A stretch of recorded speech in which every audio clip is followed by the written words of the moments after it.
Hey everybody, Josh Sigurdson of World Alternative Media here, and of course we're joined by author and economic analyst here at WAM, John Sneisen. Now, I put forward the question, and we'll get into it a bit later. Is the Federal Reserve trying to crash the economy and blame it on Trump? Because after all, as we've talked about so many times, the people in power don't really have a huge say over the economy. The real people in power do, and those are the ones at the Federal Reserve. I mean, you can create artificial markets all you want, but the artificial monetary system and the artificial markets combined create a lot of chaos. And I want to go into interest rates. Now, the Federal Reserve is raising interest rates. Now, the interest rates are basically artificial, right? This is what we've been talking about, this artificial monetary system. And it's a bad thing if they lower it. It's a bad thing if they raise it. It's a bad thing altogether, the fact that man is able to manipulate this, and it causes so many other problems. So we're going to get right to this. John, can you go into what it means, what it means in the long-term aspect of things, what it means to raise interest rates in the United States, and how this will likely cause a lot of chaos in the near future? Yeah. Well, first of all, you got to remember back in it was 2008, 2009, 2010 when they had the London Whale, the LIBOR rigging, which they blamed the banks for rigging interest rates. Well, look at the Fed actually setting the interest rates is actually they're rigging the market right there. Yeah. That just baffles me that they're blaming all these banks, which controls it a lot of times. They blame them for manipulating markets when they actually blatantly, like right in front of us, set the interest rate. Absolutely. Isn't that manipulating in itself, Josh? Absolutely. And I mean, what we've seen over the years, people like to claim that the banks are behind a lot of this, and to a certain extent, they're right. We saw Occupy, we saw these groups that were rising up against the banks, Occupy and the Tea Party. I mean, from both sides of the spectrum there. However, it didn't seem that anyone really got what was truly controlling the banking system, and that's a central banking system. And what the Federal Reserve will do, what Janet Yellen will do, someone who recently said that she refuses to step down and will finish her term going to 2018, I believe, under President Trump. I really truly believe that what's going to happen is they are going to manipulate the monetary system, cause the crash that's been so inevitable and just gaining and expanding and about to blow. I believe that they're doing this so that they can blame it on the Republican or blame it on the person who wants quote-unquote smaller government. I know Trump is a Manhattan liberal, but my point simply is they are trying to divide people. This is part of it, and they're trying to take advantage of those in debt, and they thrive off of debt, so they create a huge chaotic explosion in the economy, and then people will be bowing down in servitude to the state and to whatever they can get from the state, and the central banking system will be smiling, they'll be profiting. And I think that one thing that they really have been trying to do is push it off until after Obama's out of office. And I mean, it likely would happen anyway if Clinton was in office, but the point is, I feel like it's so convenient for them to be able to let this thing down at this moment. Well, they need something else to blame than themselves, because they're the only ones to blame for this. There's nobody else really to blame. Oh, of course, the stupidity of people to get into a massive amount of debt is another one. Of course, we have the governments in the United States. It's probably the worst, even worse than their people. There's, of course, other countries that, they have the people that are worse than the government and so on, but it doesn't really matter. They have a massive amount of debt bubbles in the United States. They have the student loan bubble, the car loan bubble, they have housing bubble, they have, of course, the government debt bubble, and with the government debt bubble, it's of course government pensions that are on the line. There's a whole array of funding of government that if they collapse, which there is huge proof, because there's so many governments, like local, both local, state, that are on the verge. I just want to show you some numbers here on the screen so people can see it.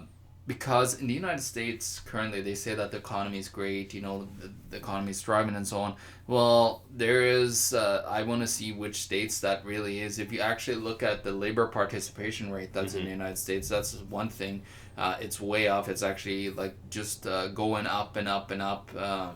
down the number, which means that there's less and less people participating. And the way they calculate, how they set, because of high low unemployment, they say right now. Well, you got to remember when they set these numbers today, the government numbers that they started to use now is after a certain amount of time when somebody can't find a job, they're not getting counted anymore in the system itself. So there's a huge amount, like shadow stats. John Williams is putting out great stats. The actual unemployment rate should be more around 12 to 15. Not the 4 point whatever it is now. And just millions of people on food stamps. It's not a good time. And I'm going to go through these numbers. So New Mexico, one of the states, has 148 dependent people per private sector worker. West Virginia has 116, California 114, Mississippi 111, New York 108, and then Arkansas 103. Now, can you quickly explain what that means, like what that number means? Yeah, the dependence means basically anybody that gets anything from the government in some shape or form. Either it was the food stamps, the Medicare, Medicaid, like all of these systems that they have going that needs to get funded by the private sector, because that's ultimately who is funding the government. It's the private sector. We talked about this before when, you get that 50% and then, the private sector becomes 49% and the state becomes 51%. We've seen this in Europe with, a lot of the southern states in Europe. Well, you don't want to go as far as Cuba and Venezuela, No, but that's where you're heading. Yeah. It's just the ultimate outcome of a socialist state. It's just an incremental gain of government power and more and more and more until, I believe who was it that said, the ultimate outcome of socialism is communism. Yeah. Well, and I mean, it's exactly what we've been trying to get at for so long, is that government begets government. It's like this collectivist cabal that's being created at a global level. These globalists, these collectivist fools that have been manipulating things. I actually shouldn't call them fools because they know they know damn well what they're doing. But if they didn't know, they'd be pretty stupid. And we have this artificially bullish market, and it's starting to remind me a bit of 2008 when we look at the stock market. It's going up and up and up, and there's all these great prospects. Well, if you remember 2008, 2007, 2008, people were saying the same thing. Wow, things are really starting to increase. This is really getting good. It's time to it's time to really get involved and invest, and it's just an amazing time. And then we saw the bubble burst, and we saw it really come down. And imagine, in comparison with the amount of pressure on that system today compared to then, how big it would be in comparison. It would be huge. Yeah. Well, this is one thing that you got to understand when it comes to the Federal Reserve and what they have on their balance sheet. What they've done basically is, since the 2008 collapse, they haven't gotten rid of, the banks haven't really gotten rid of the terrible assets, the bankrupt assets that they had.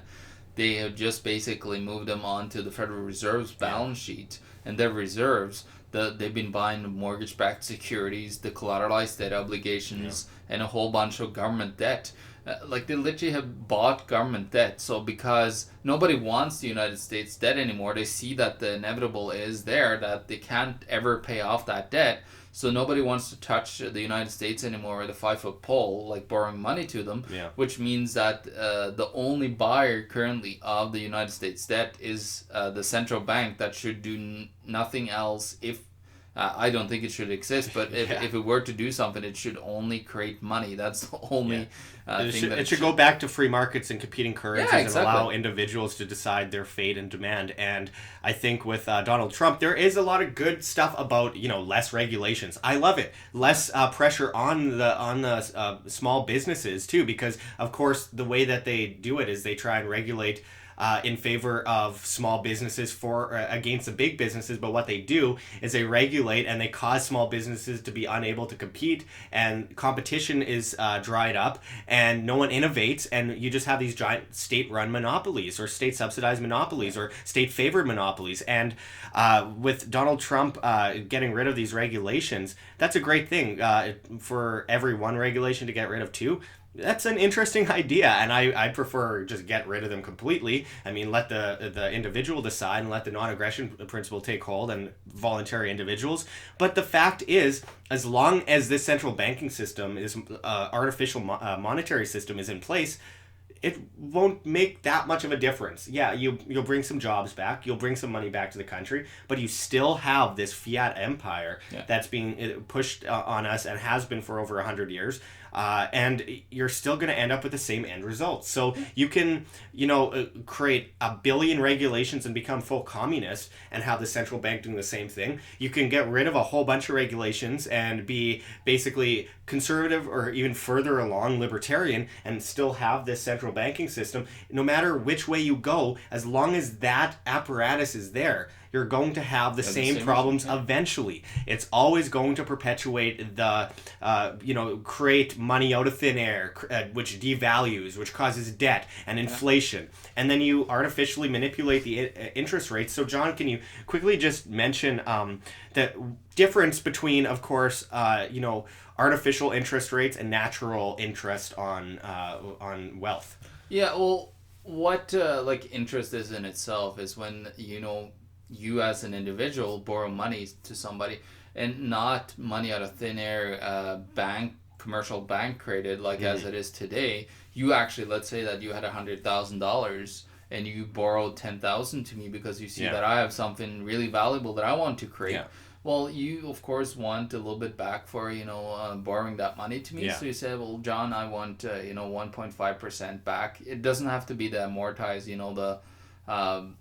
the compounding interest, of course, that the banksters are charging and making a fortune on. Yeah. It could just be a simple interest. So 1.5% would be 150. So Josh just borrowed me that money. I created a business. I sold a great product. I actually increased the economy and I innovated something and people want a whole bunch of this. So now I create more of it. And you have a natural increase in capital, which is, of course, the way it should be. You should be I don't understand these people that say we should ban the riba. I was on that camp, the riba and the usury thing. But then I came to think about what if I want to, borrow my money to somebody that I want to, succeed? Should I get just a little bit back because I might want that money, but I can't access it because until Josh or me had become successful there, that money cannot come back. Yeah. So that's why that interest is there, to just pay, and make sure that you can give a little bit back as you borrow that money from somebody, because it makes sense. It's not, to what do you call it, to extort anybody or anything. Well, no, it's a voluntary interaction under a private contract, and it's not like what we've seen with the Federal Reserve, which is this artificial system which is pushed through the social contract, which you have no way of opting out of unless you want to go, you know what, I'm going to leave this country and get the hell out of here. We have the United States deficit over $500 billion, right? So what is happening is they have $500 billion plus that they are not, they don't have that in tax income, so they actually borrow that money without your consent. Have you ever seen a referendum on raising the debt ceiling in the United States? Well, Obama said raising the debt ceiling does not increase the debt. Well, he was right because it doesn't do it as you raise it, but it gives the incentive to increase. No, exactly. Yeah. Can you imagine buying a house and you owe you owe money to the person you bought the house from, and you decide that when they come for the payment, you just go, well, I can't pay it right now, so we'll just raise the amount that I owe you, and just perpetually raise and raise and raise it, and it's stupid. But this is even far more dangerous in this perspective because it causes all sorts of problems for everyone within the United States. It's not just a house; it's a country full of people. Yeah. Most of them don't know what's going on, so it should be criminal. Yeah, and then coming back to the reason, if the Fed raises the interest rates, what it'll create is basically it'll create this massive debt bubble in all these government structures that they built for themselves. They have over $200 trillion in unfunded liabilities.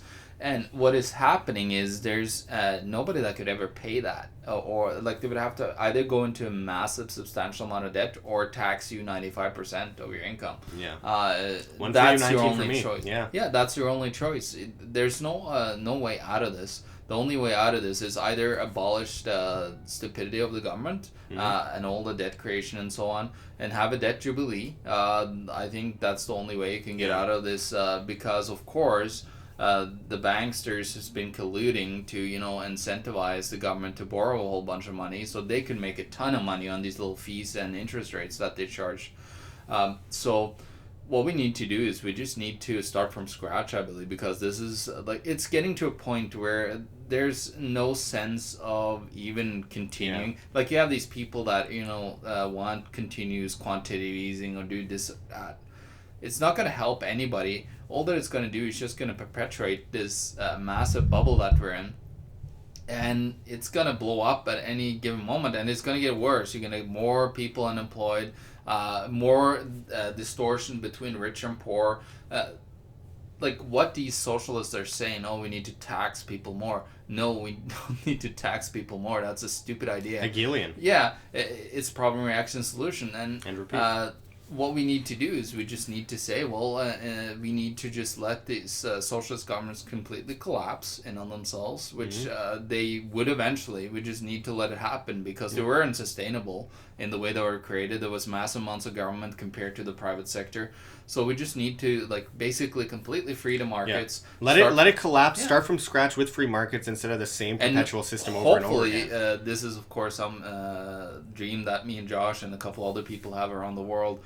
We could implement a voluntary system where we have the non-aggression principle, but that's another huge discussion. But it's something that would be beautiful. Something that we could create where we have all these systems. So simple and so fair. Yeah. Well, you could have, of course, your socialist system where you could go into this central bank system and have that. Yeah. But we know from history, like thousands of years of history, that is an unsustainable system. Well, literally, we've looked at and we've spoken on it so many times before.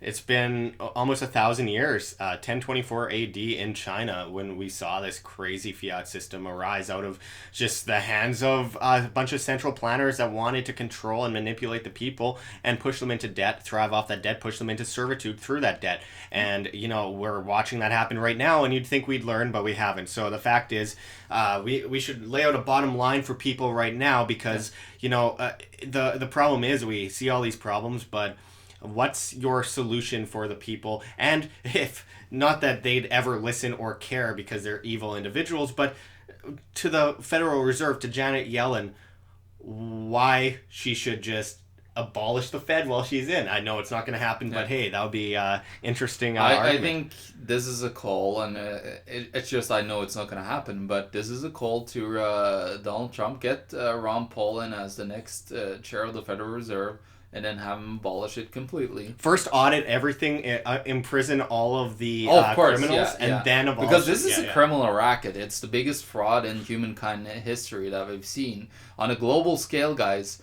And we are letting they get away with this. They're constantly getting more and more power, and they want to enslave us completely. So what we need to do is we need to abolish their criminal racketeering mafia system, which is the central bank fractional reserve banking system that they have implemented.